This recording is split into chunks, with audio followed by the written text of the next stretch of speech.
the Israeli case study focuses on olive oil as an industrial activity. What is interesting and fairly important is that olive meal's wastewater is highly toxic.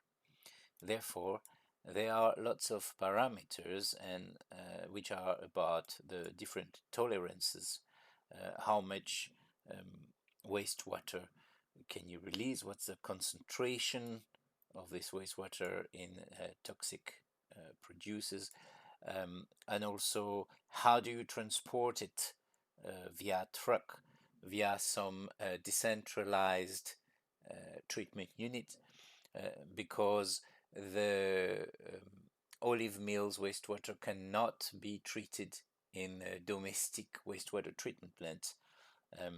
The concentration of products are too high and too toxic. So they need to be treated in some sort of decentralized, advanced water treatment plant. And therefore they need to be transported. So there are all sorts of parameters about transportation of this wastewater, the fuel efficiency, the carrying capacity, the cost, of the fuel per liter. There are consideration regarding how much of this olive meal wastewater can be mixed with domestic wastewater once treatment has happened, because it still has fairly high concentrations.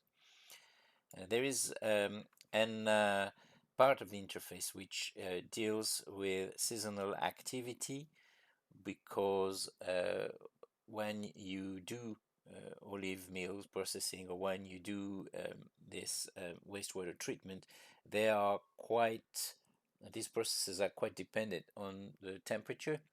So if you do it in summer, temperature will be much higher, and therefore you're more likely to produce things like biogas than if you do it in winter.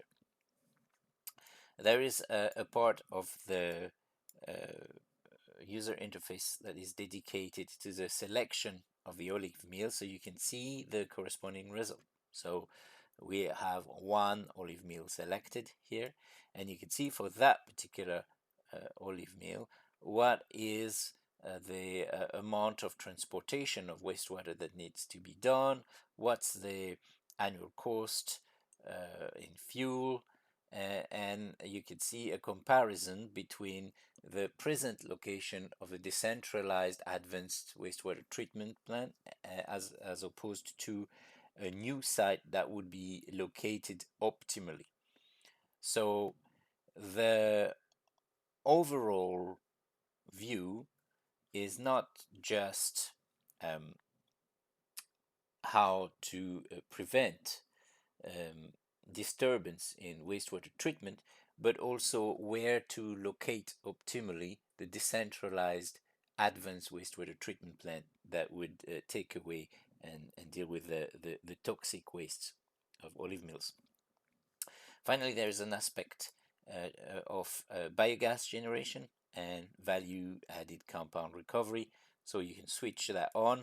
If you switch your value added compound generation, you can get an idea of how much value you can get out of this wastewater in polyphenol, and you also have an idea of the biogas production.